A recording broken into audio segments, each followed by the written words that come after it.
E aí pessoal, sejam bem-vindos a mais um vídeo. Eu me chamo Enéas, discente de Engenharia Civil, e no vídeo de hoje eu estarei resolvendo com vocês um exercício de estática, mecânica vetorial. Este exercício eu retirei do livro Big Johnston, Mecânica Vetorial para Engenheiros, uma bibliografia muito utilizada no meio acadêmico para essa disciplina de mecânica geral. A referência realmente é uma literatura muito boa. Eu espero que vocês gostem do vídeo, fiquem com a resolução deste exercício, deem like, se inscrevam no canal, compartilhem esse vídeo com seus amigos e sem mais delongas, vamos para a resolução. Então vamos ler o enunciado juntos, pessoal, do exercício. Um guindaste fixo tem massa igual a 1000 kg e é usado para levantar uma caixa de 2400 kg. Ele é mantido no lugar por um pino articulado em A, esse pino aqui, vinculado à minha estrutura, e um balancinho, um apoio simples em B. Ok. O centro de gravidade do guindaste é o ponto G, né? Neste caso aqui, o centro de gravidade coincide com o centro de massa, né? É onde toda a massa do meu guindaste está concentrada em um único ponto. Beleza. Determine as componentes das reações em A em B. Beleza, a gente quer as reações aqui do meu apoio em B e as reações do meu apoio em A. No apoio A, temos duas restrições de movimentos, então, portanto, a gente vai ter duas reações de apoio. E no apoio em B, por ser um apoio simples, a gente tem a restrição apenas de um movimento, então, portanto, teremos apenas uma reação. E o exercício pede para a gente calcular essas reações e achar essas reações. Para a gente resolver esse exercício, a gente precisa desenhar o diagrama de corpo livre, né, o famoso DCL, para a gente fazer uma análise de todas as forças que está atuando sobre o meu sistema e a gente, pelas condições de equilíbrio do corpo, encontrarmos essas reações, né? Quais são as condições de equilíbrio de um corpo? Condições de equilíbrio de um corpo, segundo as leis da estática, é que o somatório das forças em x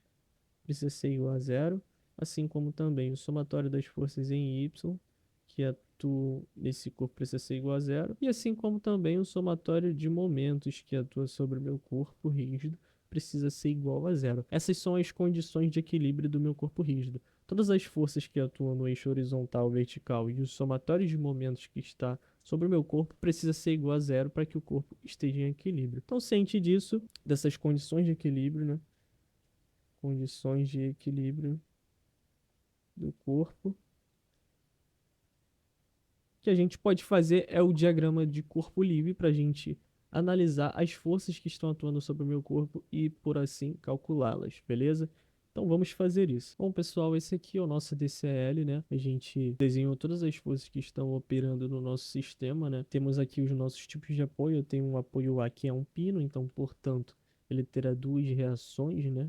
Por ele ter duas restrições de movimento, tanto no eixo horizontal como no vertical, né? Eu adotei esse sentido porque a gente não conhece. Caso seja o sentido contrário, terá apenas uma diferença no sinal e depois a gente pode fazer essa correção, beleza? Mas como não sabemos para onde que está apontando, né, o vetor da minha reação, a gente adota um sentido arbitrário, mas depois nos cálculos, se der um valor negativo, a gente faz a correção, beleza? E o apoio B, por ser um apoio simples, ele terá apenas uma restrição de movimento no sentido, então, portanto, uma reação de apoio, né? Note que eu gostaria de fazer essa observação aqui, referente a esse apoio B, né? A gente tem um apoio B, que ele está fixo dessa maneira aqui, ele tem a livre circulação do meu eixo vertical, mas ele tem uma reação de apoio horizontal porque ele tem um movimento restrito no eixo horizontal. Só que se ele tivesse situado dessa maneira, tivesse fixo no meu eixo horizontal, a minha reação de apoio seria vertical, né?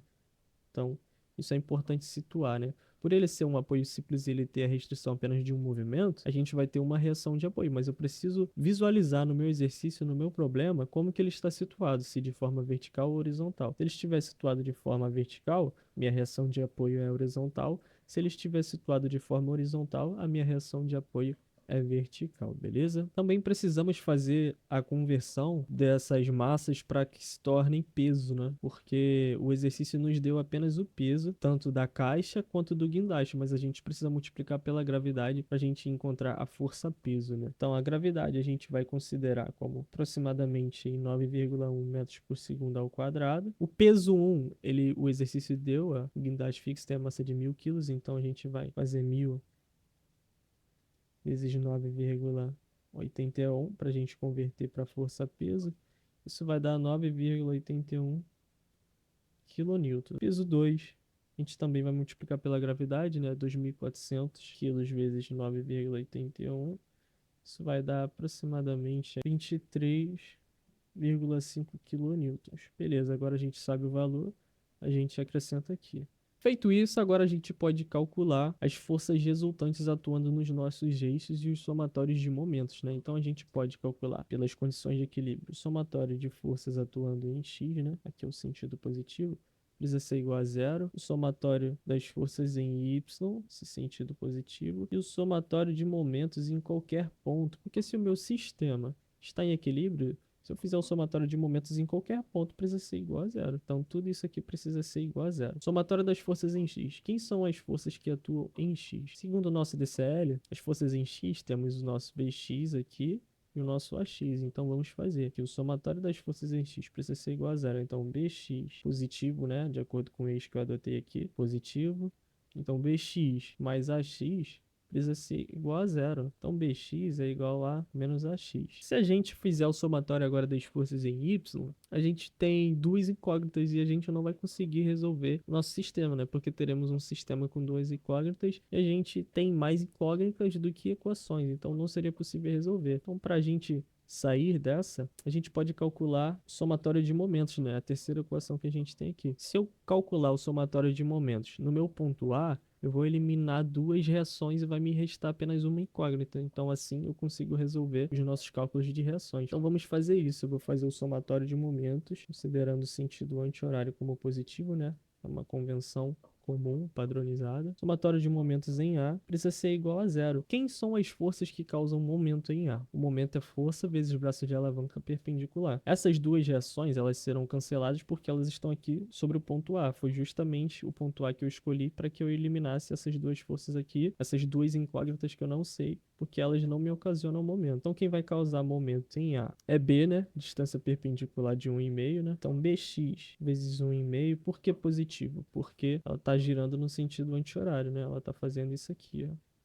Gira o meu corpo, ó, pela regra da mão direita, polegar saindo para fora, sentido anti-horário positivo. Beleza. Quem mais causa momento em A? Esse peso 1 aqui, né? No sentido horário, então negativo, né? Regra da mão direita, ó. Polegar entrando para dentro da tela, então negativo. E quem é a distância perpendicular? Esse aqui é meu braço de alavanca de 2 metros, então vai ser menos 9,81 vezes 2. E o P2 aqui também está causando momento no sentido horário, polegar apontando para dentro da tela, então por isso negativo, né? Menos 23,5. Quem é o braço de alavanca? Esse comprimento aqui tudo, né? 6 metros, 2 mais 4. A gente iguala a zero e isso tudo precisa ser igual a zero, beleza. Então a gente vai encontrar que Bx vezes 1,5 passa para o outro lado, né?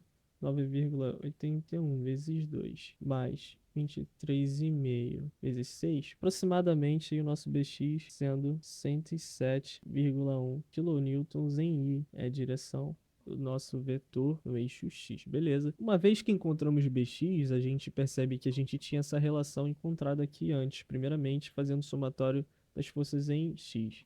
Então a gente sabe que o Bx é menos Ax.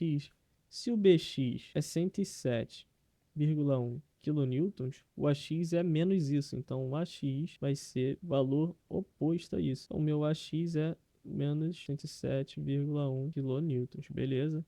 Encontramos já duas reações. Agora a gente precisa encontrar o nosso AY, né? Como que a gente vai encontrar o AY? A gente pode fazer o somatório agora das forças em Y para que a gente encontre o AY. Então vamos fazer isso. O somatório das forças em Y precisa ser igual a zero. Quem são as forças que atuam em Y? A gente tem o nosso AY, não sabemos, menos esse P2 porque está no sentido contrário ao eixo de referência que eu adotei, né? Adotei sendo o eixo vertical com sentido para cima positivo, né? Como está ilustrado aqui. Então, P2 é negativo, P1 também é negativo. Então, AY é igual à soma de P1 mais P2, né? E a gente tem esses valores. Então, vai ser 23,5 mais 9,81. Então, o nosso AY vai ser igual a aproximadamente aí 33,3 kN. Achamos todas as nossas reações. Achamos Bx, achamos Ax e achamos AY. O problema está resolvido? De certa forma, sim, mas a gente pode conferir esses cálculos fazendo somatório de momento em outro ponto, né? Na verdade,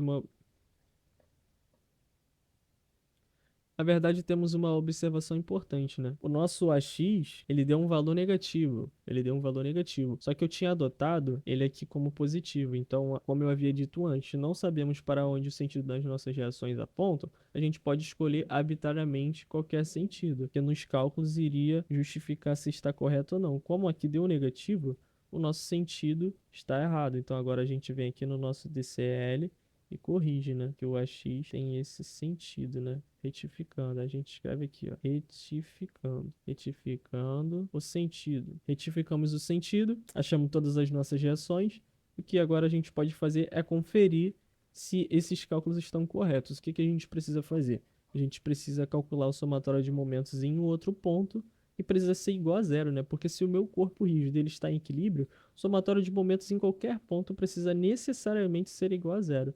Então, uma das formas da gente conferir se o cálculo das nossas reações está correto é verificarmos se o somatório de momentos em qualquer outro ponto será igual a zero. Então, a gente pode aqui conferir o somatório de momentos no ponto B. Vamos conferir o somatório de momentos aqui no ponto B. Bom, pessoal, agora a gente vai calcular o somatório de momentos no ponto B para a gente averiguar se os cálculos das nossas reações estão corretos. Então, vamos verificar as forças que causam momento aqui no ponto B. As forças que causam momento aqui no ponto B é a X, que tem esse braço de alavanca de 1,5, é P1 com esse braço de alavanca de 2 metros e P2 com esse braço de alavanca total aqui de 6 metros, né? 2 mais 4. Por que que a Y não causa momento? Porque a sua linha de ação está passando pelo ponto B, né? A linha de ação dessa força de AY, ela está passando aqui pelo ponto B. Então, por passar no ponto B, ela não tem braço de alavanca. Então, agora a gente vai considerar o cálculo do momento dessas forças. Então, a X, ela causa momento com esse braço de alavanca de 1,5, né? A gente retificou o sentido aqui no nosso AX, né? Então, ele está causando um momento no sentido anti-horário positivo, né? A força está apontando nesse sentido. Pela regra da mão direita, ao realizar o giro, polegar aponta para fora da tela, sentido positivo, né? Momento no sentido anti-horário. Então vai ser AX vezes 1,5. P1 e P2 causam momento no sentido horário, portanto negativo, né? Sentido da força, polegar aponta para dentro da tela. Então é momento no sentido negativo, beleza? Então vai ser 9,1 vezes 2, né? P1 menos 9,1 vezes 2 e menos 23,5 vezes 6, né? Esse braço de alavanca total. 23,5 vezes 6 e isso precisa ser igual a zero, né? Agora temos aqui todas as forças que causam momento em B, basta apenas a gente calcular, né? Esse valor aqui é 107,1, valor de x, né? Vezes 1,5, menos 9,81 vezes 2, menos 23,5 vezes 6, isso tem que ser igual a zero. A gente fazendo esses cálculos aí, tem que ser zero ou muito próximo de zero, né? Porque a gente pode ter feito algum arredondamento que isso pode dar 0,05, 0,01, que seria zero se considerássemos todas as casas decimais dos nossos cálculos, né? Isso deu aproximadamente aí 0,03. O que é aproximadamente zero, né? Porque a gente desconsiderou algumas casas decimais deste nosso problema, mas conseguimos averiguar que os cálculos das nossas reações estão certas, fazendo um momento no ponto B e verificando que isso foi igual a zero. Mas esse foi o vídeo, pessoal, a resolução deste problema, detalhada passo a passo. Eu espero que vocês tenham gostado. Curtam, compartilhem e se inscrevam neste canal para que eu possa continuar trazendo mais vídeos e resoluções aqui de novos exercícios para vocês. Vocês podem também comentar aí abaixo nos comentários